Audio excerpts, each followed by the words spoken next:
Ok. Boa noite, gente. Bem-vindos essa noite fria para mais uma aula do Cinearte, nossa última Masterclass. E, enfim, chegando ao finzinho do nosso projeto aqui de formação, hoje a gente vai fazer uma aula de projeto, planejamento e gestão. Então, é uma aula que foi bem cabeluda de lidar, assim, porque é muita coisa, mas eu espero que eu tenha conseguido fazer um recorte para trazer diversos assuntos para vocês que sejam bem interessantes no planejamento e gestão de da execução de um projeto de audiovisual, né? Enfim, o projeto Cinearte, ele é realizado pela empresa Território Diverso, com o apoio do Colarte e do Tem Que Ver. É financiado pela Secretaria de Estado da Cultura através da Lei Paulo Gustavo. E é isso. Hoje, além de apresentar, também vou dar aula, então, mas se sucinto um pouquinho. Ed, gostaria de falar alguma coisa pelo Colarte? Eu quero agradecer que boa parte dos que começaram continuam com a gente. E quero fazer um convite para que vocês compareçam mais no Colarte. Nós temos várias atividades que estão acontecendo e, como a gente sempre repete, a casa está aberta para propostas. Lembro que em algum momento, em algumas das aulas aqui, foi comentado da gente trabalhar um polo de cinema no litoral. Então, isso só vai acontecer se a gente continuar se encontrando, não é só porque tem a aula do curso que tem que vir. Inclusive, neste sábado, vocês estão convocados. Aí, sobre isso, a Laura até fala melhor, porque é um projeto do Alexandre Derlan, que deu aula aqui também. Foi, inclusive, a primeira, né? Masterclass, não foi a segunda? Não, foi oficina. Foi a segunda oficina que tiveram, né, de direção. E ele está trazendo, então, essa mostra de cinema metropolitano, que é um projeto bem grande, ele que vai explicar melhor, porque eu também não entendo exatamente o que é, mas ele proporcionou essa possibilidade da gente receber a mostra aqui, e aí sim o porquê, a convocação de vocês, porque além da mostra, ele vai exibir aquelas cenas que foram gravadas na aula dele. Então, vai ter um momento específico, né, da formação aqui do Cinearte e do exercício que a gente fez durante a aula dele. Então, ele está editando o material lá e tal, e a gente vai mostrar isso aqui no sábado. Vai ser às 16 horas que começa. A proposta dele é a gente primeiro passar as cenas, no sábado agora, dia 26. Então vai ser primeiro passar as cenas e depois a gente faz a mostra, então que vem são 5 ou 6 curtas, que vai dar em torno de 1 hora, mais ou menos, mas bem interessante desse projeto, entender como é que funciona esse projeto deles. É um projeto diferente, que não é proposto só por uma entidade, mas tem universidade participando junto, é uma coisa bem bacana, então é legal vir conhecer o projeto e participar da mostra e ver o trabalho de vocês na tela. Ó, pega uma cadeirinha aqui, vem sentar. Álvaro, gostaria de dizer ainda alguma coisa também pelo Tem Que Ver, para a turma? Sim, gostaria de dizer, né, já que nós estamos aqui no nosso último Master. Eu estou aqui, eu sou atrás das câmeras aqui gravando. Queria dizer que foi um orgulho estar nesse projeto, porque o que eu presenciei aqui foi algo de extrema qualidade em relação ao cinema. Eu nunca tinha visto alta qualidade, pelo menos na região nossa do Litoral Norte. É um privilégio estar com diretores, estar com produtores, estar com atores, num centro que hoje eu considero esse centro cultural uma referência no Litoral Norte do Rio Grande do Sul. Parabéns pelo trabalho, Laura. Parabéns pelo trabalho, Ed. Parabéns pelo trabalho. Álvaro.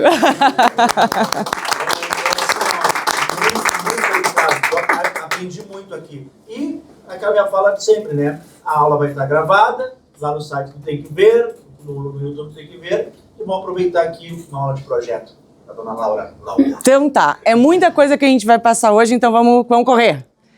Boa aula. Bento saiu aqui, ó. Põe bem no inicinho lá. Então vai disponibilizar os slides? Sim. Depois.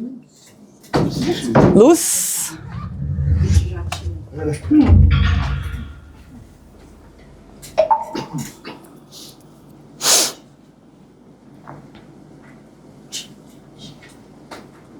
Tira o mouse dali.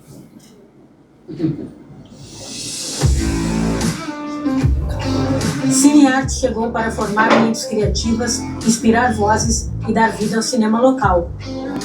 O Cinearte é mais do que um curso, é um movimento pela arte, pela educação e pela transformação da realidade por meio do cinema. É um espaço onde sonhos ganham roteiros, ideias viram imagens e a cultura pulsa forte no litoral norte.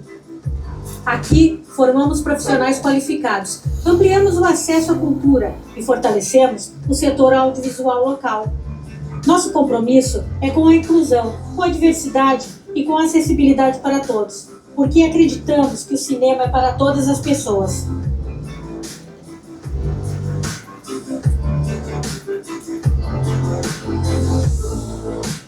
Cinearte, onde cada olhar conta uma história e toda história merece ser contada.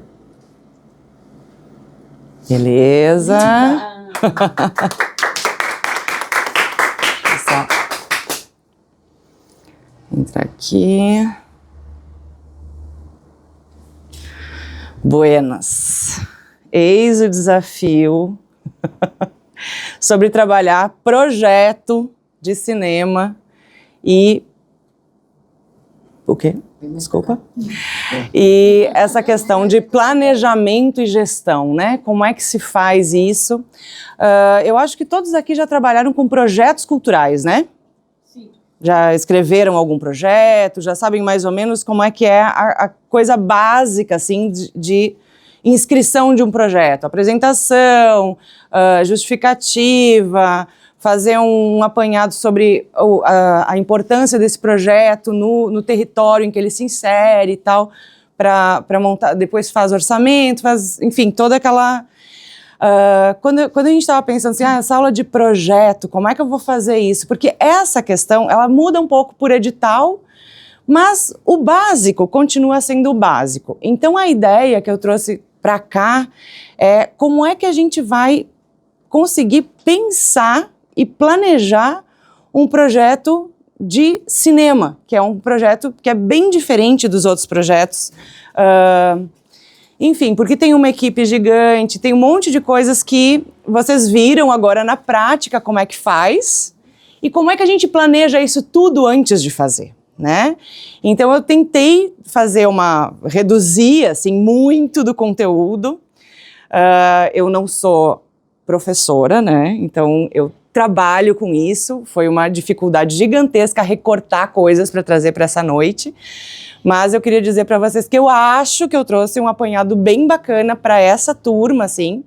Vocês, quando a gente for trabalhando os temas, eu vou dizer, isso aqui não é para um projeto futuro, ou para um futuro, assim, se continuar trabalhando em audiovisual, mas vocês não poderiam sair desse curso sem ter acesso a essas informações. Então, mais ou menos por aí eu tentei montar essa aula hoje. Eu já dei uma olhadinha também, a gente vai ter um pouco de dificuldade de ler os slides, porque eu escolhi um fundo vermelho com uma letra branca, que não aparece tanto, mas eu vou disponibilizar os slides para vocês depois, então dá para consultar, dá para ver, enfim, tudo. Vai lá. Aqui já tem a minha apresentação, olha, tão bonita. Aqui dá para ver tudo, né? Enfim. Esses caracteres estão muito bem. Eu acho que eu vou trocar o óculos. Eu vou tentar lembrar o que eu deixei ali e o que eu tirei, tá? Apagar a luz não melhora. Não melhora, mas são, assim, eu sou formada em artes visuais e tenho uma especialização em economia da URGS, uma especialização específica em economia da cultura. Faz 25 anos que eu trabalho com projetos culturais e desses, tranquilamente, uns 15, mais específico na área do audiovisual, trabalhando com projetos e com produção executiva. Aí aqui fala que tem 3 séries, 4 longas-metragens, diversos curtas-metragens, programas especiais, sempre, normalmente trabalhando com produção executiva. E, enfim, além disso, outros projetos na área do audiovisual também trabalhei, coordenei alguns anos o Roda Cine, pela Fundação de Cinema, e hoje, aqui em Tramandaí, o Cinesalinha. Então, basicamente é isso. O pessoal pediu para que eu trouxesse um pouquinho do trabalho que eu já fiz, o que são esses longas e esses curtas e não sei o que, e séries. Então, estão aí algumas delas, da série de Carona com os OVNIs, e daí como produtora executiva a resposta está aqui. Série com 13 episódios, desenvolvida pela Clip Produtora, em parceria com o History Channel Internacional, financiada pela Lei do Audiovisual, foi feito em 2018 e 2019. Eu assino assistência de produção executiva e eu fui a responsável pelos contratos e pelo legal, que é uma coisa bem complexa. A gente não trabalha tanto assim com projetos menores, mas para esse foi assim uma experiência para mim fora de série. A outra série foi o Borghetti Tour Europa, que eram 4 episódios para a RBS TV, foram 2 temporadas, financiados diretamente daí pela RBS. A série documental 100 anos de música, ela foi financiada pelo Fundo de Apoio à Cultura, o FAC, também com 4 episódios, passou na TV Cultura, e daí eu fui responsável pelo desenvolvimento do planejamento e pela produção executiva. Pode ir. Longa-metragem, mais uma canção do Bebeto Alves. Esse projeto teve financiamento pela LIC, do Governo do Estado, e faz uma viagem internacional buscando a origem da música dele. Foi uma coisa bem bacana também pela produtora Estação Filmes. O Diminuta, nossa, isso foi uma coprodução com a Itália. Quem era a produtora aqui, para quem eu estava trabalhando, era Oceano Filmes. Quem era o proponente principal era um pessoal do Rio de Janeiro. E, enfim, eles que fizeram a parte de recursos da Ancine. A gente trabalhava com recursos aqui do Rio Grande do Sul, pela LIC, e tinha ainda recurso internacional para montar esse projeto. Então, eu cuidei da parte da produção executiva, coordenação administrativa e financeira, que foi quando me chamaram para o projeto, assim, ele estava numa briga entre produtoras e tal, então tem uma série de... Enfim, depois a gente vai ver mais o que é o papel desse produtor executivo, que planeja, mas também tem que resolver as babadas depois, né? E o que acontece, às vezes, não é nem babada de planejamento, mas as coisas acontecem durante a produção de filmes. E como o pessoal diz, assim, filme e série é um casamento. Então, a questão de equipe, isso tudo tem que estar muito azeitado, assim, porque senão dá problemas. O Renato Borghetti Europa, ele é um longa-metragem a partir daquela série que a gente fez. Então a gente lançou um filme também sobre essas viagens, enfim, que ele fazia pela Europa. Pode ir. Ainda tem o Origens, que ele é entre um longa e um média, que é Origens, uma viagem ao som do tambor. Também naquela busca, quase todos são documentários musicais que foram os produzidos com a Estação Filme, que era muito a levada do René Goya, que era o diretor lá da estação. E, enfim, esse foi financiamento direto. O Gildíssima foi financiado pelo FUNPROARTE, é um curta-metragem. Ele traz uma coisa que a gente já vinha trabalhando muito, que era o documental, mas ele insere partes montadas nesse documentário, de remontar algumas cenas que contassem aquela história. E aí deixei um monte fora, mas não vou me alongar demais. O que te inspira, que é o primeiro que eu dirijo também, além de fazer a produção executiva, que foi produzido aqui com a Lei Paulo Gustavo, pelo município de Tramandaí. Agora, olha só que lindo!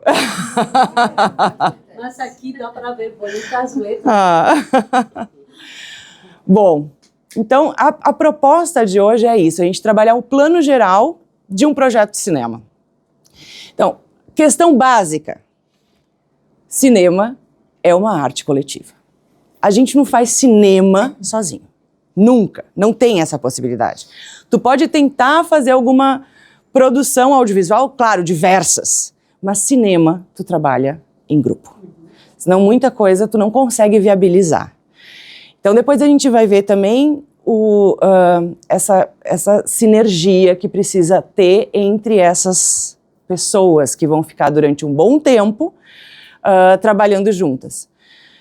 A gente trabalha às vezes com recurso, o que vocês fizeram ainda foi sem recurso, sem saber exatamente como é que cada função se organizava, como vocês se colocavam melhor, né? O que é a minha função dentro dessa produção pequena e tal.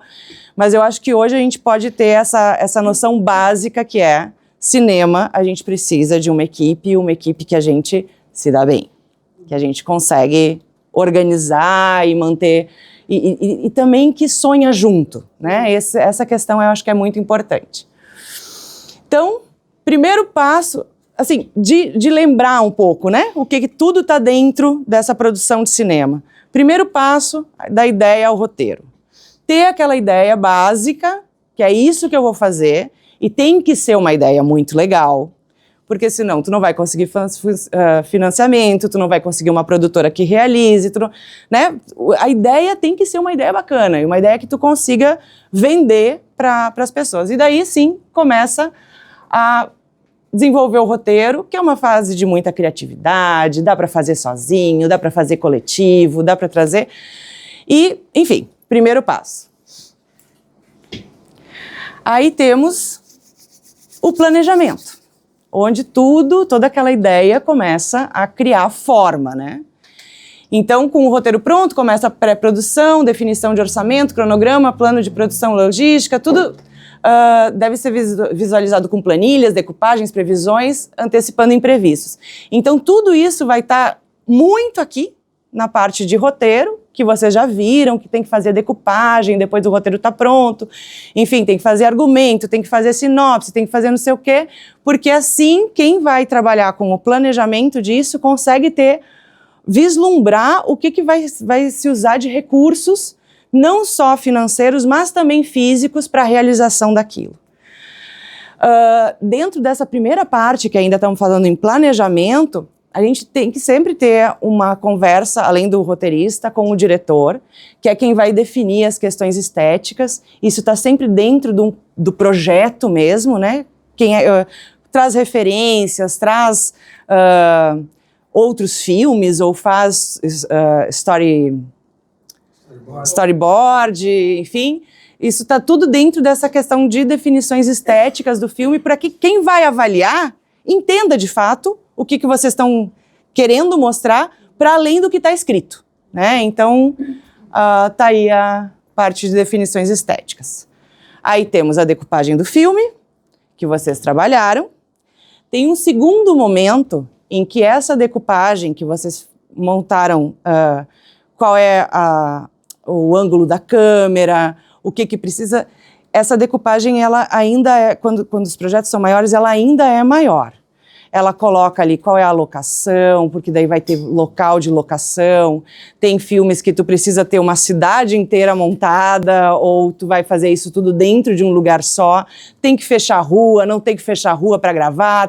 Isso tudo já vai estar dentro dessa decupagem. Não só técnica de escrita de roteiro, mas já pensando no planejamento de como é que a coisa vai ser executada. Pode ir. Aí estamos. Nunca esquecer que a escolha da equipe e dos atores, casting, né, é fundamental. Quando a pessoa tem uma grande bagagem, tu pode escolher ela porque ela tem a experiência que tu precisa para o filme. E pode não ser tão tua amiga já e conhecida e tal, mas sempre é bom saber com quem ela já trabalhou, como é que foi aquele trabalho. Normalmente, quem tem muita produção é bem bom de trabalhar. Mas, quando tu não tem isso, tu tem que montar uma equipe com os teus, que estão apaixonados por aquela ideia também, que foi aquela primeira rodada que a gente fez quando a gente estava trabalhando o roteiro, que é falem, façam um brainstorm, achem, é uma ideia de alguém, vão montar juntos roteiros, para tentar fazer esse entrosamento. Eram muitas pessoas que não se conheciam, né? E era o momento da gente se conhecer, porque a proposta não é produzir um audiovisual também, mas era fazer um curso de formação, né? Mais aqui. Então, sempre tem que estar muito ligado a isso. Os profissionais, eles mudam absurdamente de valor. É um profissional iniciante, mas é bom. É um profissional que já tem muita bagagem, é caro, sabe? Isso tudo a gente tem que ficar pensando aqui. Os ensaios e preparação de elenco é uma questão básica também. Não pode esquecer de lembrar disso na hora de pensar no projeto, né? Tem que ter tempo e tem que ter recurso para isso também. Pode ir. E daí, a filmagem, básico, é onde as coisas acontecem, os imprevistos também. O que a gente precisa? É o momento, então, né, que a teoria e a prática se confrontam. Por mais que a gente planeje um monte de coisas, no set é um território de imprevistos, assim, né? Aí a importância da equipe, de novo, ser uma equipe alinhada, ter flexibilidade e muita comunicação. E muita paciência.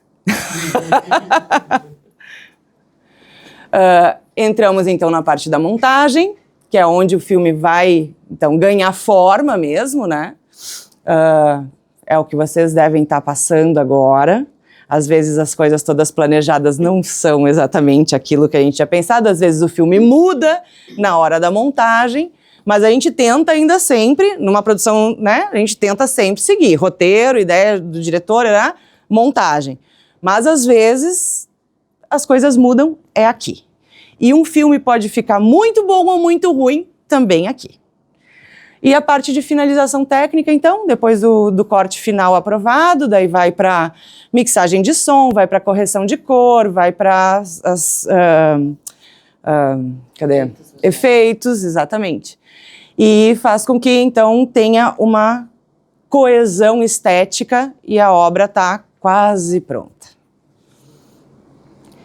Antes disso, faltou uma partezinha aqui, que é a parte de acessibilidade. É naquele momento ali de finalização que entra após a parte de trabalhar a questão de acessibilidade também. Hoje a gente não pode esquecer de pensar nisso. Tá? Faltou aqui, mas é uma coisa muito importante também. E depois disso, o que acontece? Põe o filme na gaveta? Não! Vem festival e distribuição. Normalmente nos nossos projetinhos que a gente faz aqui, não tem verba para isso. Mas a gente tem que pensar. Deixa ali um pouquinho, reserva. Ou se não tiver, já saiba que isso vai ser um trabalho gratuito de quem está com a ideia, a direção e não sei o quê, vai ter que assumir essa função também. Não é simples, é chato, é tempo, toda semana tem festival novo e é o jeito de fazer com que o filme saia da gaveta. Ele já saiu do papel, mas ele ainda está na gaveta, ele ainda está dentro de uma sala, digamos assim, né? Então tem que se pensar sempre nessa função também. Então, esse dá para ler. Planejar não é só criar, né? Também, tem uma parte bem legal que é criativa no planejamento, mas tem que ter muita consciência e muito conhecimento sobre todas as etapas. Tá. Então, um plano geral de um filme revela que o cinema vai muito além da inspiração. É uma obra construída com método, disciplina e paixão coletiva. Cada etapa é parte de um quebra-cabeça, que transforma ideias em imagens que nos tocam. Aí temos o fulano, produtor executivo. O produtor executivo, ele é o cérebro logístico e estratégico disso. É quem vai fazer esse pensamento todo, é quem vai pensar em todas as etapas e gerenciar a planilha de orçamento, gerenciar cronograma. É esse cara aí que estava lá, que foi o que planejou. Então ele tem que acompanhar tudo, né? Todo o projeto para que ele de fato saia o mais de acordo com o planejado possível. E aí fala, né, que mais do que só gerenciar a planilha, o produtor executivo, então, articula as redes, ele que trabalha com a conversa com as fontes de recurso, se vai ter patrocínio externo ou não vai ter patrocínio externo, se vai ter uma parceria com a prefeitura para liberar a rua, ou com uma loja que vai fornecer uns docinhos, porque é uma festa que a gente está gravando, sabe? Então, isso é tudo parte do produtor executivo. Esse planejamento, né? Claro que para execução, aí ele usa muito o pessoal da produção. Mas quem faz os vínculos é o produtor executivo. Além disso, esse produtor também está sempre pensando na parte legal de tudo isso.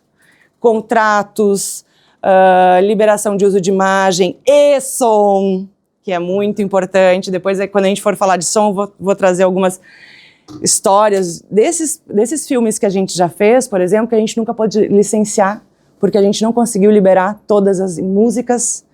Então são... enfim. Enfim. É um strike. E daí fala que, assim, no cenário nacional, o produtor executivo tem os desafios, né? Que são depender de editais públicos, as burocracias são bem complexas, os recursos sempre são limitados para executar tudo. Claro, dentro da parte hoje que eu trouxe, né, de projeto, trago muito a função do produtor executivo. Mas todos os outros acabam que, quando o orçamento é pequeno, tem que executar coisas que são da produção executiva, e também, como ele não tem recurso, os outros também não têm recurso, né? Então, é um grande problema que se enfrenta aqui. Aqui, no litoral, a gente enfrenta outro, né? Que é cronograma de gravação. Aí tá todo mundo mais expert que eu. Mas vamos lá. Então, tem sempre uma discussão grande sobre o que é o produtor e o que é o produtor executivo. Em projetos normais, assim, que não são do cinema, a gente trabalha. O produtor executivo é quem vai ficar cuidando do projeto, planilhas, prazos, não sei o que, e o produtor é quem resolve as coisas no dia a dia, tá ali, né, para fazer o negócio. Aqui a gente tem 2 momentos em que a gente fala de produtor. No audiovisual tem o produtor, que é, digamos assim, a empresa. É quem é dona de tudo isso. Ele não vai botar a mão na massa. Ele só é a produtora, ou o produtor, né? E o produtor executivo é quem vai cuidar dos interesses do produtor. Sim. Com as suas parcerias e no desenvolvimento do projeto. Então, tem aqui, né, algumas questões que são bem básicas, assim, e de diferenciar um e outro. E daí, o que eu acho importante de lembrar muito é que o produtor, ele vai ser o dono do projeto. Ele que vai ter os direitos sobre o projeto, ele que vai fazer, enfim, é o dono, é o pai e mãe, digamos assim, do teu audiovisual. O produtor executivo, ele entra como um funcionário, um trabalhador dentro desse projeto, com os seus direitos e deveres, enfim. E daí, depois disso, daí veria assim, o produtor, ou o diretor de produção, que normalmente chama, que é quem vai trabalhar direto com o produtor executivo, mas para fazer a coisa funcionar no dia a dia, tanto da gravação, quanto da pré, quanto do não sei o quê. Então, tem 2 produtores. Eu prefiro chamar essa função que a gente coloca aqui, né, da diferença, que seria a produtora como empresa, e o produtor executivo e a direção de produção. Bora lá. Aí, algumas atribuições do produtor executivo. Muita coisa eu já falei, né? Mas onde que entra em cada etapa, né? Então, desenvolvimento é quem elabora a proposta, é quem cria o orçamento, é quem faz pesquisa de público-alvo, festivais, possibilidade de distribuição, monta equipe de criação. Porque ele vai ter que trabalhar com eles para poder fazer o planejamento. Pré-produção, então. Tá lá, o projeto recebeu o orçamento, e daí o que começa? cronograma, contratação, seguros, licença, contratação de fornecedores, definição de locação, junto com a equipe, elaboração de documentos legais e controle orçamentário. Na produção, é mais uma parte de acompanhamento, que daí entra o diretor de produção, né? Mais à frente da questão toda. Mas acompanha, porque está responsável pelo tempo, logística e caixa, né? Tem que tomar decisões rápidas, tem que estar sempre falando com todo mundo para entender como é que está a coisa lá, e normalmente ele está no set também. Algumas vezes não é possível, dá para fazer de longe? Dá, alguns projetos, não tem problema, mas se não, normalmente está acompanhando e supervisionando as coisas todas. Foi.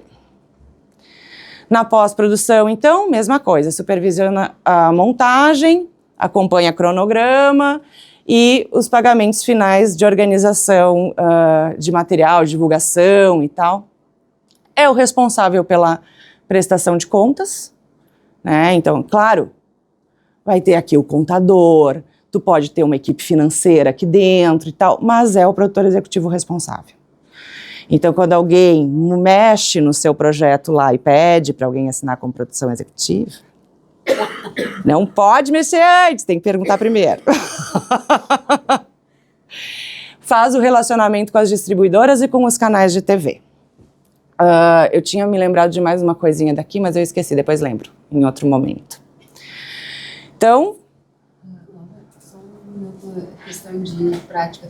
Dá para baixar 2... Dá, devo estar com as bochechas bem vermelhas também aqui, porque estou com um calorão, Tem que só achar onde é que está o controle. Então, o produtor executivo é o elo invisível, né? Que é o que eu estava falando hoje no início, assim, eu não sou professora, né? Mas eu trabalho com isso há muito tempo, eu sei como isso funciona. Hoje está bem difícil estar aqui, porque eu normalmente sou o elo invisível, então eu nunca estou na frente das câmeras, nem na frente das pessoas. Mas é o que faz com que a criação se concretize, né? Quem pensa no tempo, no dinheiro, nas licenças, nas estratégias e nas pessoas que fazem parte do processo. Aí de novo entra a questão de escassez de recursos, de muitas vezes a gente ter situações externas que são adversas à realização do projeto. E uma coisa que tem muito aqui, a informalidade do setor. Então, tu está trabalhando lá com um projeto financiado, tu quer contratar as pessoas e as pessoas não têm formalização. A gente vai ver isso mais adiante também. Ainda assim, quem sustenta o fazer coletivo, muitas vezes, quando vocês viram dentro da produção de vocês mesmo, que tava dando briguinhas e, enfim, questões de ego, não sei, normalmente essa figura entra assim, olha, todo mundo tem contrato aqui, né? Vocês sabem quais são as suas obrigações e quais são os seus direitos e não sei o quê. Então, cada um, neste momento, é essa pessoa que é responsável por fazer isso, é aquela pessoa que é responsável por dar a palavra final. Então, vamos... Baixa os ânimos, chama todo mundo junto, lembra que é o sonho que todo mundo comprou lá no início. Enfim, faz essa parte também de juntar a galera, né? Bom, aí o trabalho da produção executiva, ele é muito maior do que os projetos. Já acharam grande? Tem mais. Tem que estar sempre ligado no que está rolando. Quais são as políticas que são do setor? O que tem de edital aberto e em que nível? Dá para participar, não dá para participar? Eu estou trabalhando como produtora executiva para uma produtora de cinema. E ela não tem uma qualificação X que precisa ter para participar de tal coisa. Então é essa figura que vai buscar a qualificação X da produtora para que a gente possa ir atrás do recurso. Então é um universo. E pensando nesse universo, e pensando em vocês que estão chegando assim, para produzir audiovisual, não podia deixar de falar nesse curso sobre a Ancine. A Ancine é a Agência Nacional de Cinema, ela que regula a produção de cinema no Brasil. Além de fazer, eu falei direto, regula, né? Além de fazer, ter fomento, que eles cuidam também numa parte grande de fomento, e a fiscalização, então assegurando o cumprimento das regras de exibição, de conteúdo nacional e tal. Conhecer as regras, conhecer e interagir com os mecanismos oferecidos pela Ancine é um passo estratégico essencial para quem atua ou deseja atuar profissionalmente no audiovisual brasileiro. Então tem que ir atrás, tem que conhecer, eles têm informações, tem que ir atrás e descobrir o que mais, como é que a gente pode se encaixar e tal. Se quiser de fato seguir uma carreira na produção de cinema. Ainda está muito quente. Aqui. Comecei a tossir já, porque eu tenho uma alergia. Buenas. Na Ancine é que se faz o registro de agente econômico atuante no mercado audiovisual brasileiro, tá? Todas as produtoras, todas as empresas e os profissionais podem se registrar na Ancine. Então, tu vai ter lá onde tu vai conseguir colocar depois o teu currículo. Eu já fiz tal curta, já fiz tal longa, não sei o quê. Isso vai estar lá tudo dentro, porque eles têm essa gama essa pretensão e de fato funciona, de ter o registro de todo mundo, todos os profissionais, todas as empresas, todas as obras, e enfim. Então, o registro na Ancine é obrigatório para a empresa profissional do setor, é essencial para acessar vários recursos públicos, todos da esfera nacional é obrigatório ter registro na Ancine, e a Ancine também protege os direitos autorais e contratuais dos envolvidos, que tem registro lá. Então, coloquei aqui um manual com o passo a passo, se vocês quiserem ir lá e ver como é que funciona essa parte de registro. E é isso. Os atores também, não? Sim. Também os atores? Tem o SATED, mas lá tu também pode. Se tu é ator de audiovisual, tu faz o teu registro lá na Ancine também. O meu DRT, ele não é pelo SATED, ele é pelo Ministério do Trabalho. Uhum. Mas aí na Ancine tu vai estar dentro do pessoal que atua no cinema. Vale. Consegui me registrar na Ancine e consegui tirar o CPB pro documentário, mas não me pergunta como. Tá ali, ó. Tá aqui, ó. Mas eu consegui. Bom, o registro de obras na Ancine, tá aí o tal do CPB, né? O CPB é o Certificado de Produto Brasileiro. Quando tu faz um produto brasileiro, tu faz eu achei muito bom, certidão de nascimento dele. É o tal do CPB. Tá? É bem burocrático tudo lá. Mas tem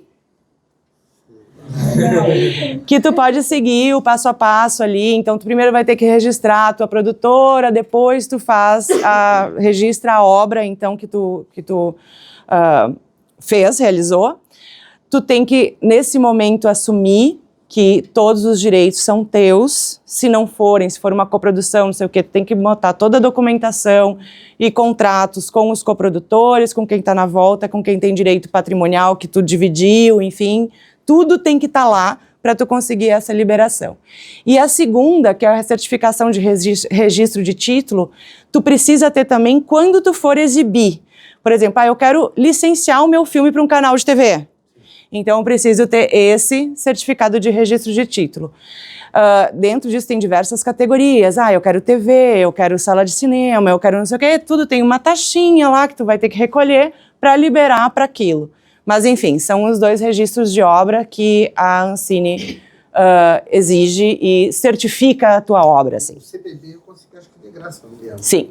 Agora o CRT, que é não. curiosidade, aí já vai depender também do tamanho de para onde vai também. Exatamente. Aí muda os valores. Sim. E a sala de cinema precisa também? Nós somos uma sala de cinema independente. Se a gente fosse uma sala de cinema profissional, não é, na verdade, nem isso aqui. Aí é uma outra legislação que a gente tem que estar dentro. Tem que informar semanalmente público, a produção, as exibições, tudo. E a Ancine fiscaliza também. Também. Bora. Investimentos na produção de audiovisual no Brasil. Panorama geral.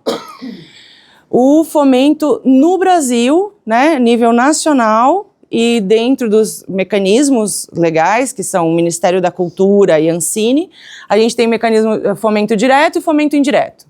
O fomento direto é o Fundo Setorial do Audiovisual, a gente vai ver um pouquinho mais, eu não sei se não passo essas coisas todas, porque vocês não vão usar agora, mas eu acho que é importante vocês saberem, para ver o panorama que tem dessas questões todas, né? E o fomento indireto, que são as leis de incentivo fiscal, e daí tem duas, a Lei Rouanet e a Lei do Audiovisual. O Fundo Setorial do Audiovisual, então, é a principal fonte de recursos para o setor, financia todas as etapas da cadeia produtiva, inclui desenvolvimento, então tu pode colocar lá um projeto de desenvolvimento de roteiro, um projeto de desenvolvimento de projeto, um projeto de realização, de produção, que eles chamam, né? Pode ser também um projeto só de distribuição, só de exibição, para as exibidoras. Então tem diversas áreas que o Fundo Setorial coloca editais e que a gente se utiliza. E hoje é a maior fonte de financiamento de todas as obras de audiovisual no Brasil. Então, a atuação apoia projetos de editais em chamadas públicas, né? É abrangente, diversas áreas, produção, desenvolvimento, exibição, infraestrutura e capacitação, atende produtores, distribuidores, exibidores e iniciativas de formação. Os links ali, que são para quem quiser mais informações sobre o Fundo Setorial. Vai lá.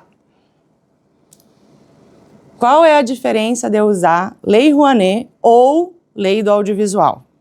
Rouanet tu tem que captar. As duas, tu tem que captar.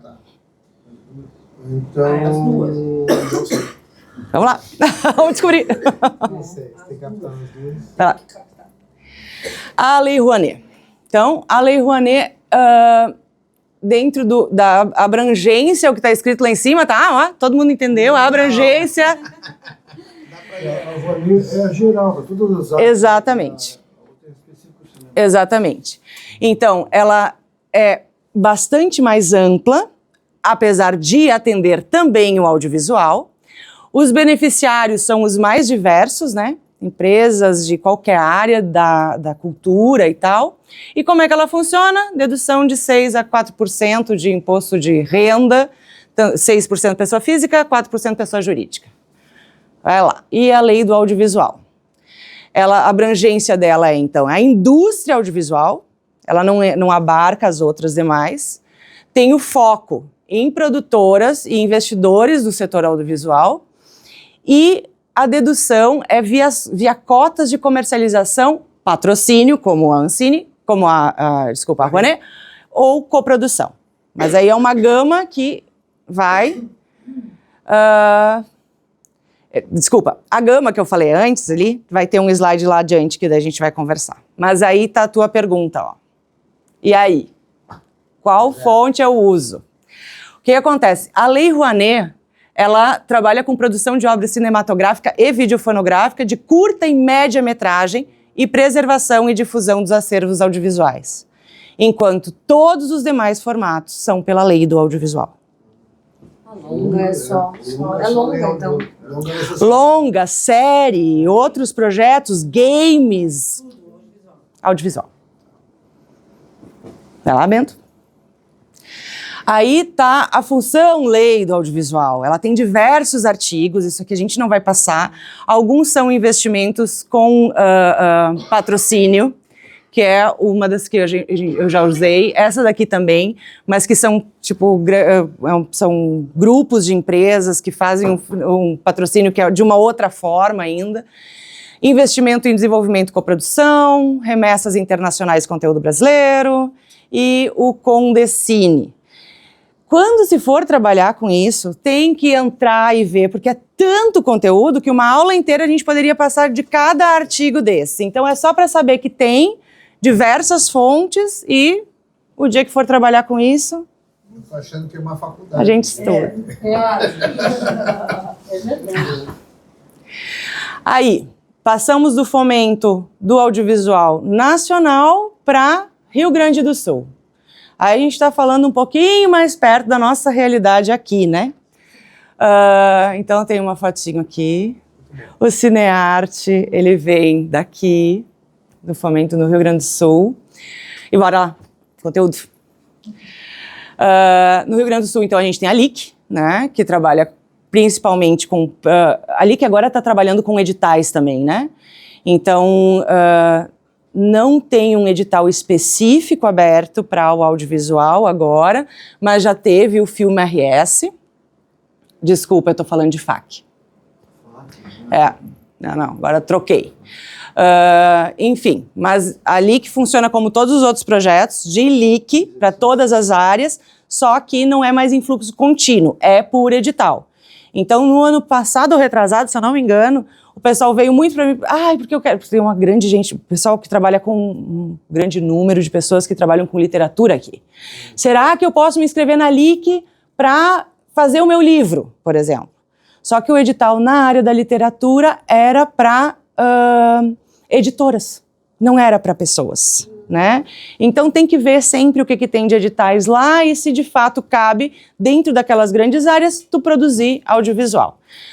Produzindo com LIC, tu tem a aprovação do governo do estado e sai para captar recurso nas empresas. Aí tem as deduções aqui, que eles estão trabalhando hoje com 20% do total do imposto da empresa e tem que dar de retorno de 5% a 10% de dinheiro, daí não de renúncia fiscal, mas direto, para compor os recursos do FAC, que é o Fundo de Apoio à Cultura. Então temos o FAC. Aí sim temos projetos, tu aprovou lá, recebe recurso. Isso é FAC, Fundo de Apoio à Cultura, fala. Falou dali que ele tem que dar 5 a 10% de dinheiro, não de renúncia fiscal. Então, dinheiro direto. Não é dessa captação que tu pega sim. É dessa captação. Sim. O patrocinador, ele pode colocar até 20% do valor de imposto dele, de renúncia fiscal, para bancar o teu projeto.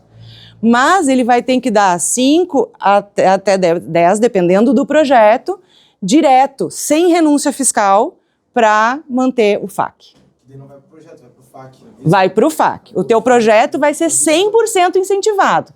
Só que uma coisa tem que estar amarrada à outra. Porque ele não tem como só mandar, tipo, vou dar 100 mil reais pro Rafa fazer o projeto. Todo ele eu quero incentivado, né, com renúncia fiscal. Não dá se ele não colocar esses 5 ou 10, dependendo do teu projeto, direto lá no FAC. E essa responsabilidade é do produtor também, fazer com que isso aconteça. Tem que captar outro... Não, tu capta 100% do teu projeto, mais o valor FAC. Mais valor FAC. Que não é pro teu projeto, é pro FAC. Dando um exemplo bem imposto. tosco assim, né, velho? Custou 10 reais para produzir o projeto. Uhum. Desses 10 aí que foi captado, 80 foi de renúncia de imposto. E os outros 20 a empresa teve que dar por parte também. Não, do teu projeto custa 100 reais. Ele vai te dar 100 reais de renúncia fiscal.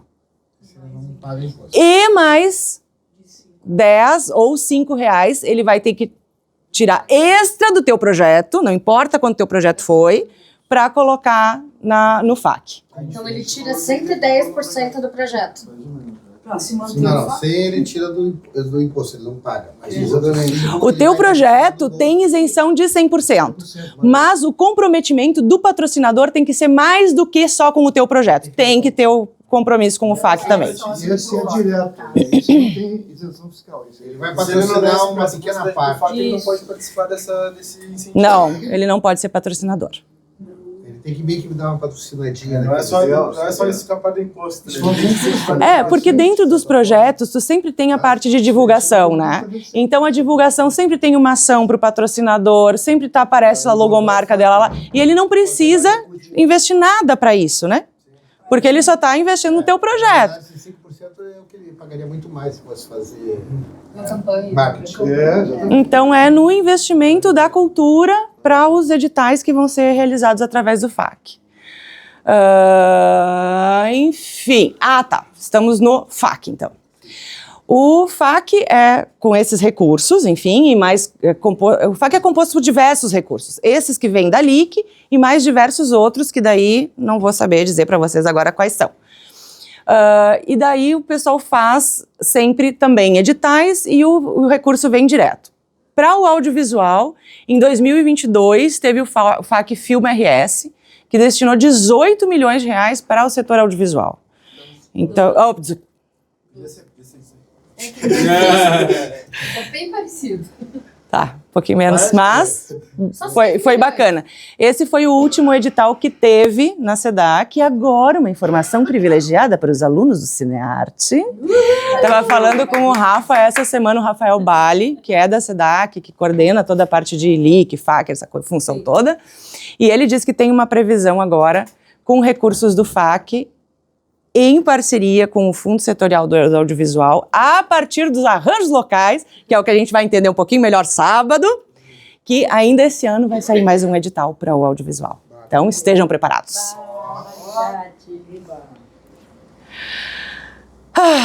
Vamos lá. Como é que eu posso participar dos editais do governo do estado? Eu preciso ter um registro junto ao Cadastro Estadual de Proponentes Culturais, né? Que é o CEPC, que eles chamam. E eu preciso ser pessoa jurídica de direito privado. Eu não posso participar dos editais do Estado se eu for pessoa física.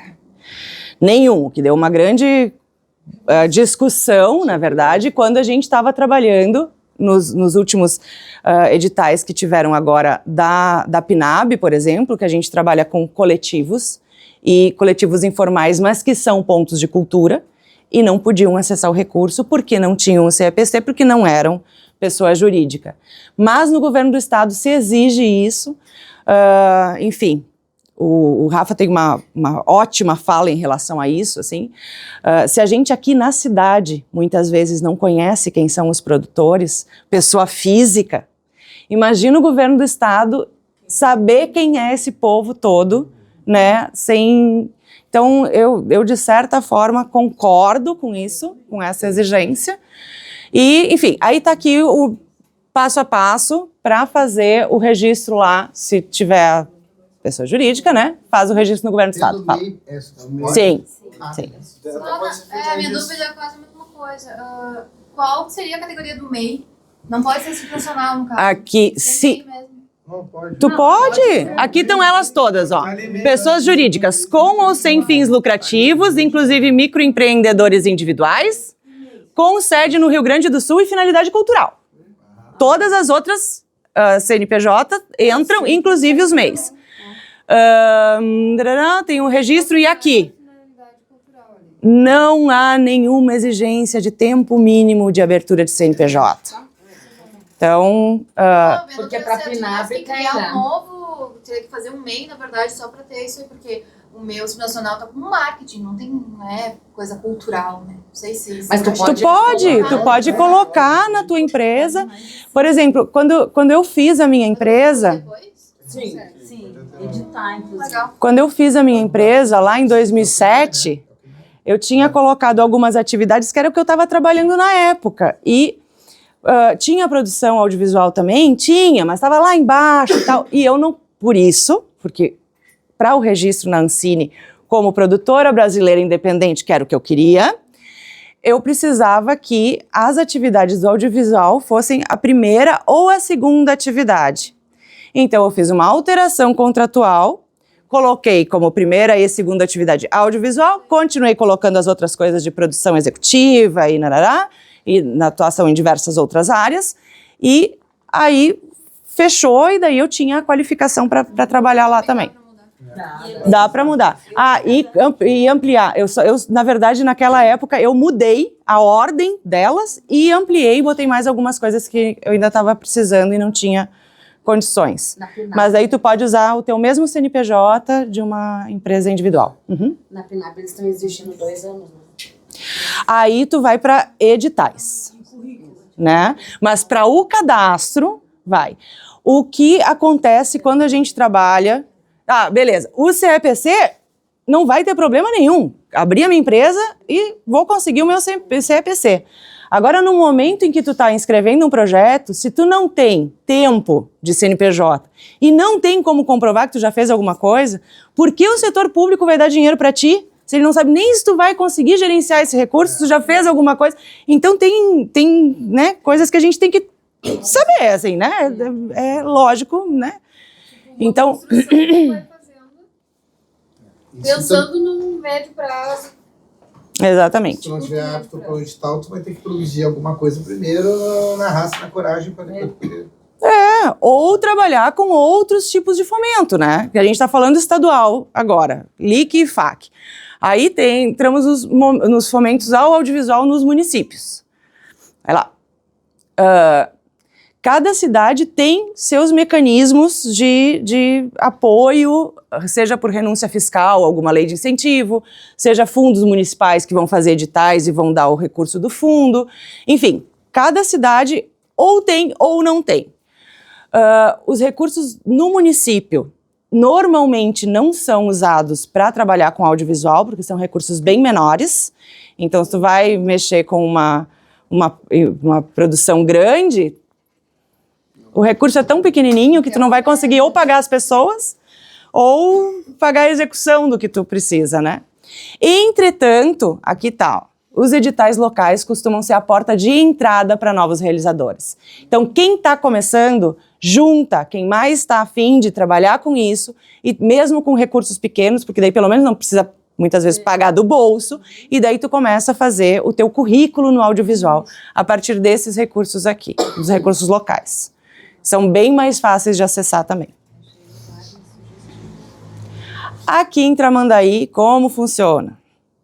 A gente não tem lei de incentivo e agora, dentro do Conselho Municipal de Cultura, está a parte de regularização do Fundo Municipal de Cultura. A gente está tramitando dentro da instância do Conselho ainda. Ele já é lei aprovada, mas ele não funciona muito bem, então a gente está revisando lei e vendo como que a gente vai fazer o regimento desse fundo aí. Então, todos os recursos que vieram para cá sempre foram recursos externos, tanto da Lei Paulo Gustavo, quanto da Política Nacional Aldir Blanc. Os editais de 2025 já foram definidos, teve uma primeira reunião, já foram definidos quais serão os valores e quantos projetos serão. Então, tem que sempre estar ligado, a hora que sair o edital, tem um tempinho ali para inscrever, para ver qual é o projeto que cabe, que não cabe, fazer toda a parte de elaboração do projeto, né? Aqui em Tramandaí se inscrevem pessoas físicas ou jurídicas, né? Com ou sem fins lucrativos. É importante ficar sempre atento ao que o edital exige. O fundo, por exemplo, ele vai exigir o Registro Municipal de Cultura, mas talvez os editais da PNAB, que sai esse ano, isso não seja uma exigência. Ainda está mais ou menos, não está assim bem definido. O que acontece aqui em Tramandaí, tá? Para todo mundo que é daqui, o Registro Municipal de Cultura está mudando. Então vai ter uma nova chamada e todo mundo, já tendo ou não tendo, tem que se inscrever. Porque mudaram alguns critérios lá de avaliação e quem se inscreveu antes muitas vezes não estava e vai se... É isso que eu estou falando. Quem já tem que fazer e quem não tem que fazer também.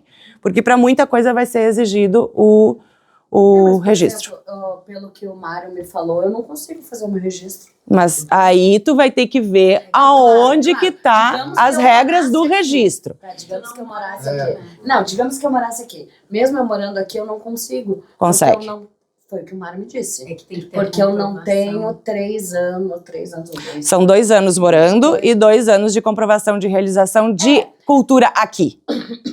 Mas tu já tá perto, tá próximo do Colarte há muito tempo. Foi o que eu falei pra ele.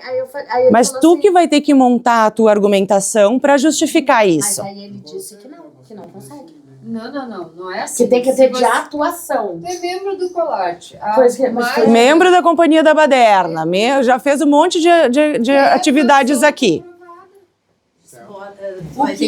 Não, vai sair o novo regramento. Esse regramento tem que ler e tem que ver se enquadra ou não. Por exemplo, já é para sair para o próximo edital, porque no encontro que a gente teve, muita coisa a gente já... Eu não sei. Na verdade, aí a gente entra numa outra seara de discussão, assim, porque realmente é muita coisa. Mas dentro do Registro Municipal de Produtores Culturais hoje, aqui de Tramandaí, tem muita gente que não mora mais aqui, que não atua mais aqui, que já faleceu. Então é um momento que se tem que fazer isso. Se isso vai estar vinculado a esse primeiro edital que sai agora, da PNAB, eu não sei. Na reunião ficou decidido que sim. na reunião com o consultor. Mas eu não sei se isso é viável, então essas coisas não sou eu que decido e não posso dizer que sim ou que não, né? Então tem que esperar quando sair o edital. Que não é viável, porque, por exemplo, eu não moro aqui. Mas quem garante que o ano que vem eu não esteja morando em Tramandaí? Aí eu não tenho 2 anos de Tramandaí, eu não vou poder colocar projeto? Não. Não, mas é de atuação. Né? Sim, a regra não está feita ainda. A regra não está feita ainda. Quando tiverem as regras, daí a gente vê se enquadra ou não. Fala, Rafa. Eu morei em Rolante e quando eu fui pra lá, eu tive que fazer esse registro, né?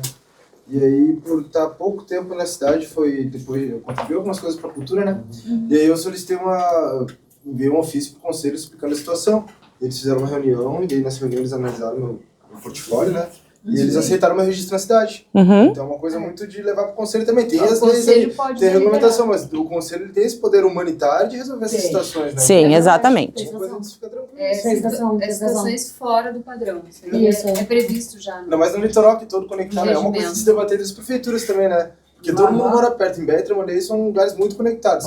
As associações de turismo têm essa visão, né? Não olham de uma forma única, né? Então cabe a cultura também daqui a pouco começar a olhar para eles e conectar os municípios, né? Porque... Sim. Porque aí daqui a pouco assim, eu não vou sair de Osório porque em outro lugar eu não vou conseguir recurso, porque precisa ter 2 anos aí. É complicado. Vai ficar atrelado. Bora assim. Deixa eu pegar um café.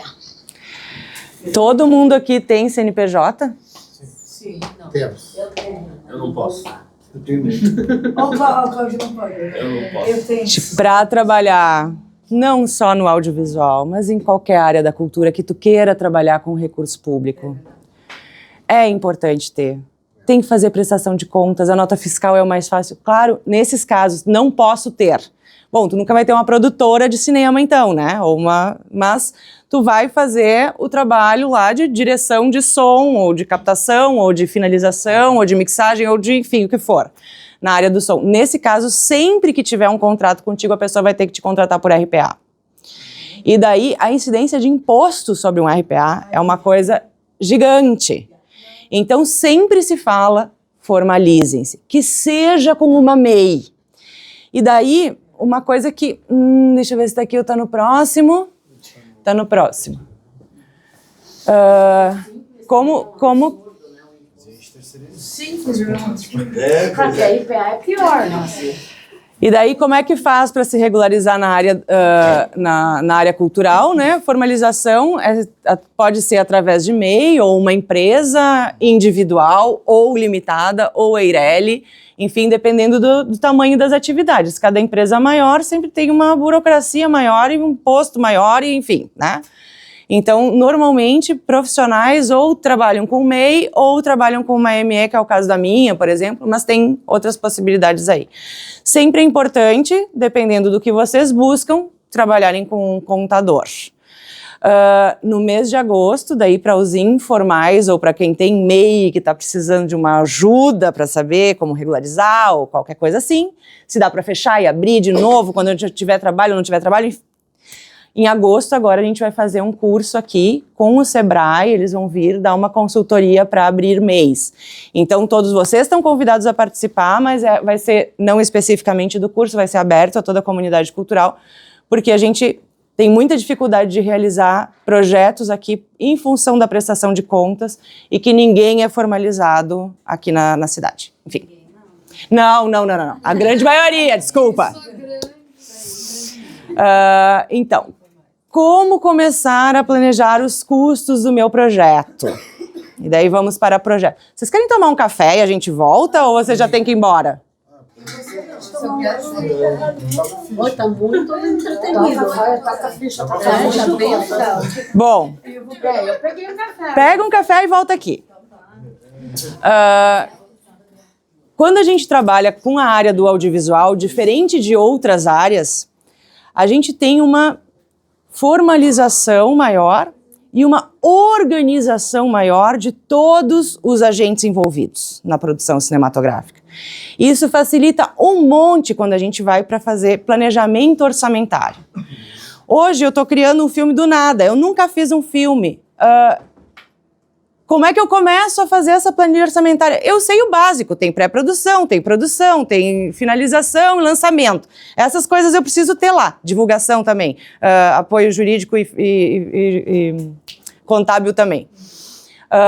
Mas enfim, e como é que quanto custam essas coisas? Como é que eu coloco isso dentro de uma planilha orçamentária? Então tem... isso aqui é meu, tá? Isso é como eu penso um projeto. O projeto começa e termina numa planilha. Porque eu consigo, numa planilha, ter esse controle todo. Mas as minhas planilhas também são um pouquinho diferentes. Mas... Vai. A Ancine disponibiliza um modelo de planilha e que é aceito em todas as outras esferas de projetos, de editais, de não sei o que, rarará. E é muito bacana usar essa planilha como referência, mesmo que tu vai ver que tem todas, 500 coisas lá dentro, um projeto pequeno não vai ter tudo aquilo. Mas tá tudo lá. Na hora que tu vai olhar, ai, eu esqueci que tinha que colocar a divulgação aqui, eu esqueci que tinha que colocar o apoio jurídico. Lá na planilha tá tudo lá. Tem uma planilha aí. Aquela foto tá ótima.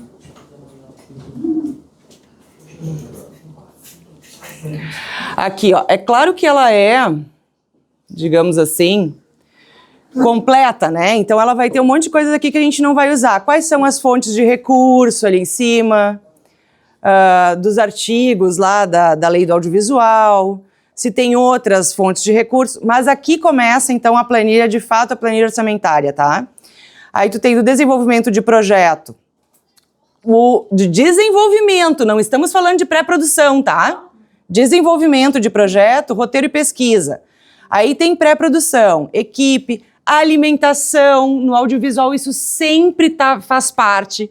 Em outros projetos normalmente não tem, mas no audiovisual sempre tem. Alimentação, hospedagem, passagem aérea, transporte, despesa de produção, tudo na pré, tá? Nós não começamos a produzir ainda.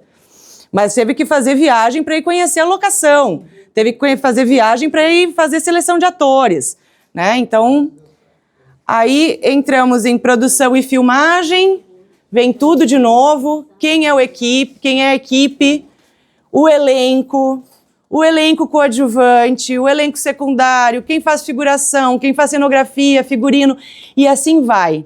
Então essa planilha eu vou disponibilizar para vocês, se vocês quiserem, né, um dia ter como referência. O que é um material sensível? Cartões de memória. Isso. É um material sensível, por exemplo.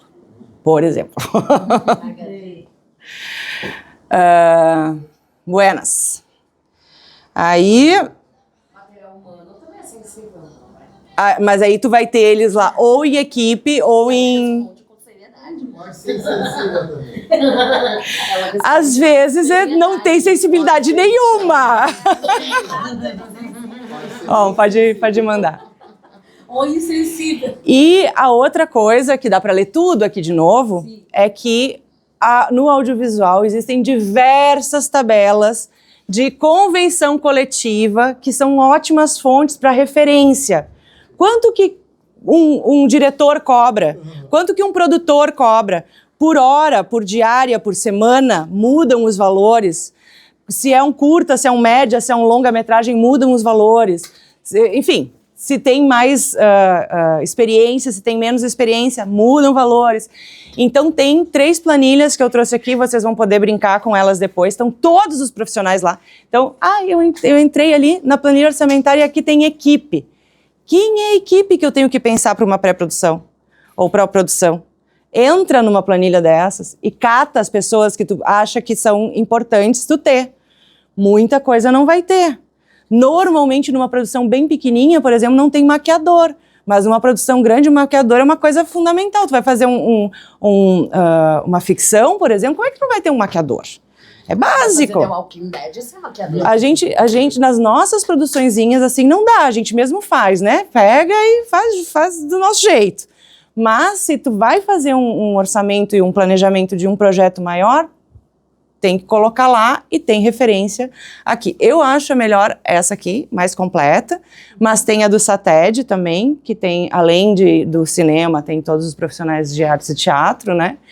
E essa última aqui, eu confesso que eu nunca usei, mas tá aí também como referência, que era o que tinha lá. O que é esse secrado? Volta lá, porque eu não sei o que é, tem que ler. Entidade sindical representativa da categoria patronal para empresas de difusão cultural e artística da Confederação Nacional de Educação e Cultura. Bah, nunca ouvi falar. Agora, uma pergunta. Sobre a produção executiva ali, vai variar muito o valor do produtor executivo para o projeto, né? Eu penso muito nas tabelas assim, mas aqui no litoral a gente tem uma realidade diferente, né? Totalmente. Acaba que os valores ficam às vezes muito altos pro Quando a gente fez o edital para produzir aquele primeiro curta lá, O Que Te Inspira, o edital exigia que a gente colocasse valores de referência. Eu coloquei em toda a planilha os valores de referência, ajuda de custo. E daí eu coloquei abaixo por que eu estava chamando aquele valor de referência de ajuda de custo, porque era quanto de fato eu deveria estar pagando para esses profissionais. Então isso também é uma ótima argumentação na hora de montar, assim, ó, é muito menos, porque é o que temos. Mas os valores não são coerentes com o projeto. Se tu for pegar a tabela... Não tem, mas se tu vai trabalhar num projeto maior e vai trabalhar com outros recursos maiores, aí tu pode te balizar por ali. E assim, qual é a diferença do valor de um profissional e de um assistente? Aí tu pode te balizar por ali, aí faz um meio proporcional, assim, né? Se tu precisar desses dois. Mas eu acho que é sempre importante tu ter uma referência. O que ganha um produtor executivo, o que ganha um diretor, o que ganha um produtor, o que ganha, né? Aí tem ali tudo especificado, mesmo que a gente pague bem outra coisa. Nem se a tabela dos músicos nunca a gente ganhou. Mas uma pergunta sobre essa questão específico do audiovisual, né? Aqui, principalmente aqui no litoral, né? A gente faz muita coisa com equipes reduzidas, né?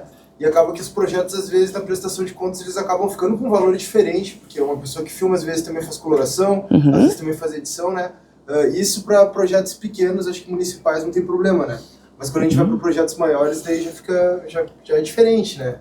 Depende da fonte, né? Então, se no edital tiver lá especificado que tu tem cotas para empresas, por exemplo, ali que eu não sei como é que está funcionando agora, mas durante muito tempo ela trabalhava com cotas. Então, a empresa produtora não podia ter mais de, sei lá, 20% do valor do projeto inteiro. Para divulgação, tu podia colocar até 15% do valor do projeto, porque daí é a contrapartida do patrocinador. E alguns projetos inflavam isso, né? E daí tinha tinha algumas regras que tu tinha que seguir. Então, nesse caso, ia ser um impeditivo tu poder ter muitas funções. Porque tu ia fazer o projeto inteiro, mas tu podia receber no máximo 20% desse recurso. Outros editais não têm essa definição, assim. Tem uma coisa que é lógica, assim. Claro que tu vai entregar uma prestação de contas em que 90% do recurso vem para uma mesma empresa que é a tua, é complicado, sabe? Então, o ideal, e principalmente trabalhando no audiovisual, tu precisa de outras. Tu precisa de outras pessoas e outras empresas para desenvolver tudo. E quando se tem recurso, é mais fácil. Senão a gente tem que fazer com que eles se convençam e que aquele sonho que é teu também passe a ser dele. Gente, é óbvio que precisa de contador, tá? Sempre, mesmo nos projetos pequenininhos. Porque por mais que ele possa atuar em todas essas áreas, pelo menos no momento em que tu vai fazer o pagamento para alguém que não tem empresa, tu tem que ter a orientação dele, que ele vai te dizer o que tem que fazer de RPA, como é que recolhe imposto, não sei o quê. Então sempre deixem uma verbinha ali para ele. Além disso, ele pode fazer diversas outras atividades dentro do projeto, inclusive cuidar de relatório financeiro para elaboração de conta e tal. Então, sempre dá uma pensada de ter alguém para dar uma orientação nesse sentido. Vai lá. Agora nós vamos ter que fazer um pouquinho mais corrido, assim. Buenas. Questão jurídica do audiovisual. As regras, tá? As primeiras coisas já começam lá antes do projeto existir. O roteiro da obra. Quem faz o roteiro tem direito autoral. Então, a empresa produtora tem que fazer um contrato de licença desses direitos autorais para realizar a obra. Ela vai ter que fazer, se a pessoa não fez ainda, ela vai ter que fazer o registro na Fundação Biblioteca Nacional, que é quem cuida da parte patrimonial disso, dos direitos sobre isso. Autorização ou cessão de uso do formato da obra, também tem que ter para alguns casos de reality show, debate, talk shows, não sei o que, darará. E quando a obra audiovisual for derivada de criação intelectual pré-existente, são duas coisas. Uma é a liberação da obra, eu vou fazer sobre um livro da Maria Isabel, tem que ter a liberação da Maria Isabel, e depois eu tenho que ter a liberação do roteirista, que é a mesma que está lá em cima, para que eu possa executar isso. Então, isso aqui antes de começar a fazer planejamento de projeto. Vai. Como que funcionam os registros na Biblioteca Nacional? Então... não, isso de fato é tranquilo. E daí tem aqui uma breve, né, mudaram algumas coisas na instrução normativa e nos valores, e aqui estão os caminhos para fazer o registro, assim que vocês tiverem o primeiro roteiro, façam isso lá, um exercício aí de primeira parte burocrática. De música eu já fiz alguns. Vai lá. Mas de roteiro não. Contrato de equipe. Gente, muito importante. Entra a figura de novo. Não tem um modelo pronto na internet que funcione para todos os casos e seja maravilhoso. Não existe, não existe. Mas tem como tu pensar, por exemplo, eu não tenho dinheiro para contratar um advogado.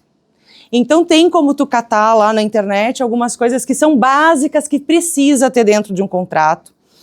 Quando o contrato é falho e tu, por um acaso, contratou uma pessoa que não é muito legal, ou que brigou contigo no processo, ou que não sei o que, o contrato faz com que tu te assegure disso. Inclusive para a questão de por que mudou, tu colocou lá no projeto que o profissional ia ser tal, por que mudou o projeto, né? Não, tá aqui o contrato, ele foi contratado, ele rompeu as regras do contrato, então a gente contratou outro. E essa parte é bem importante. Expectativas de, mas eu achei que o projeto que estava lá previsto para ser realizado em 2 semanas, não deu para realizar em 2 semanas, porque choveu em Tramandaí, eles precisaram de 2 meses para fazer o projeto. Eu estava cobrando isso aqui por semana, não é por realização de projeto. O que está no contrato? O contrato rege. É pela execução do projeto, então são 2 semanas, não importa como, né? Isso tem que estar lá. Tem que estar lá para tu te assegurar disso também. Porque uma questão assim, não, tu me pagou 2 semanas, as 2 semanas eu estava lá disponível, agora eu não posso mais, eu quero receber o valor inteiro. Imagina. Onde tu vai tirar recurso para botar um outro profissional que vai de fato fazer? Então, questão contratual é muito importante, mesmo que seja... Adiante. Algumas coisas da internet que depois eu vou mostrar para vocês, mas vai mais adiante. A proteção de direito de imagem. Isso a gente devia fazer, inclusive para os nossos curtinhas, tá? Tem umas coisas bem simples, assim, de termos simples, mas é legal como exercício ter. No teu projeto que eu estava lá gravando, tem um monte de gente que era de fora do curso e tal. É bacana ter. Tá, talvez esse é um projeto interno, mas vai que daqui a pouco um desses projetos ficou um projeto muito bacana, que dá para fazer um CPB, que dá para tentar botar no festival, que dá para... Tem que ter. Então, lá no início, o produtor executivo já pensou nessas coisas todas. Todo dia que vai para a gravação, o diretor de produção tá com um monte de folhinha de papel lá. Assina aqui, liberando, ararará.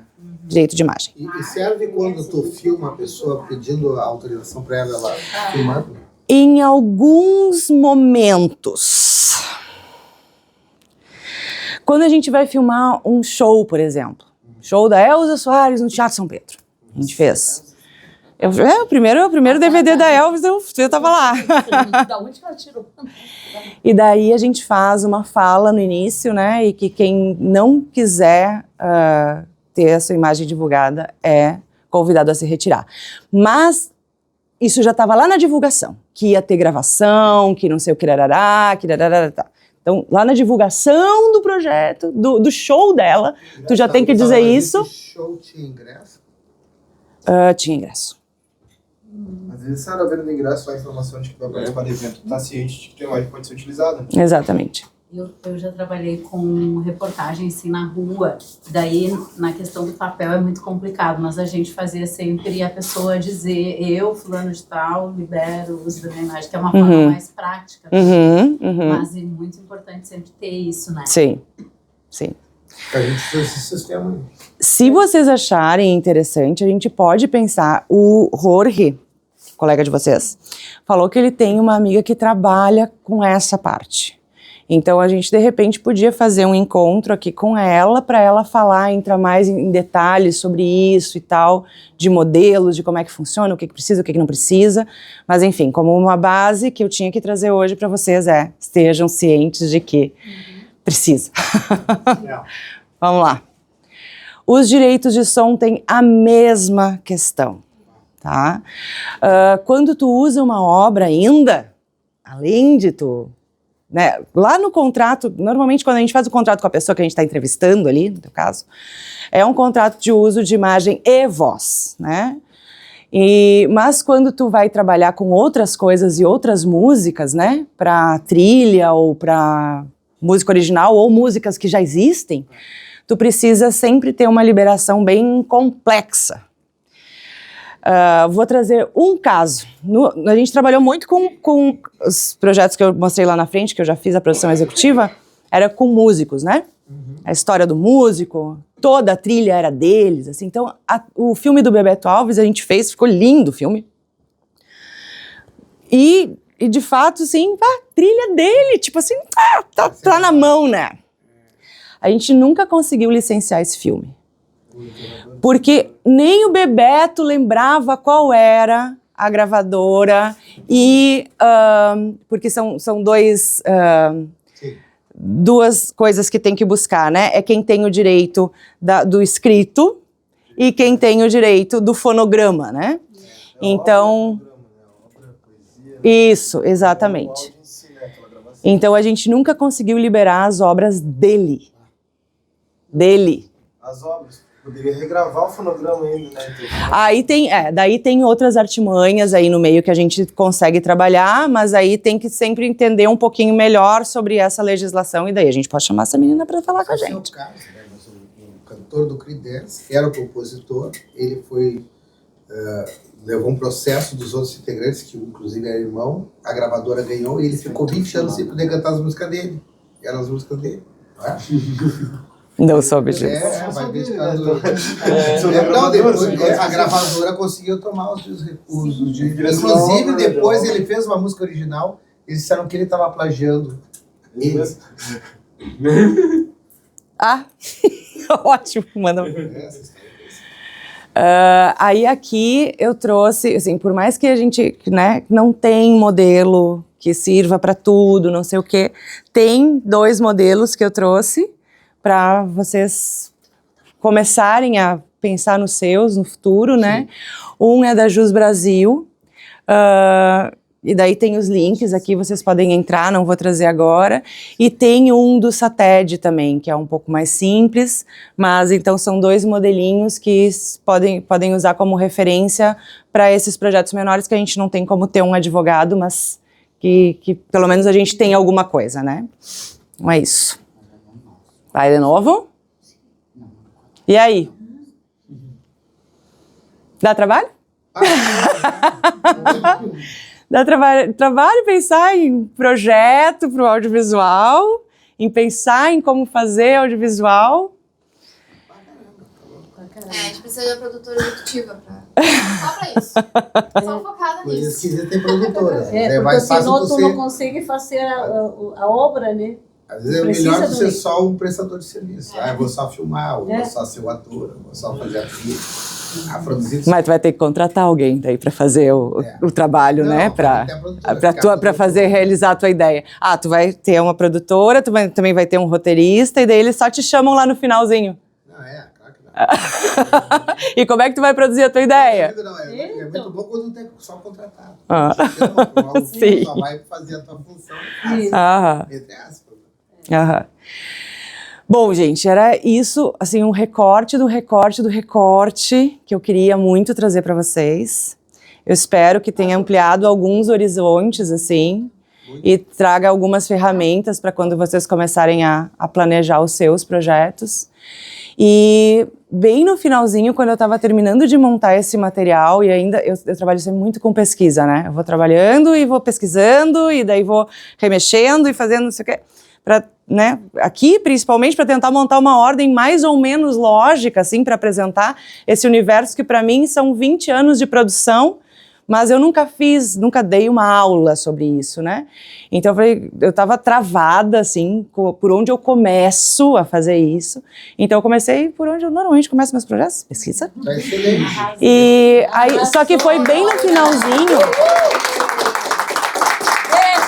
Bem no finalzinho, eu encontrei esse material aqui, que é um material bem simples, didático, assim, e que tem um monte de informações, inclusive algumas que eu tive que tirar, obviamente, era uma apresentação com mais de 90 slides, assim, tipo...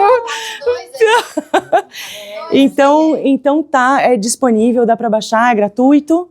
E tem a parte bem bacana, assim, que fala sobre esse assunto que a gente trouxe hoje. Daí foi legal, porque daí eu vi num livro que tudo que eu tinha estava ali, não tinha esquecido nada. E, então é um livro muito bacana também para dar uma lida, assim, uma linguagem bem simples e bem didática para entender esse universo também. Eles trazem outras coisas, que é a parte de distribuição também, enfim... Tem outras coisas além desse conteúdo que eu trouxe aqui hoje. Mas é bem bacana. Se estão afim disso e alguém quiser fazer uma parceria comigo na produção executiva. São muito bem-vindos. Joia. Então é isso, gente. Muito bom. Nem me estendi tanto assim. Disse de 2 a 3 horas, né? Ali, ó, 2h30, 2h20. Foi perfeito. Joia.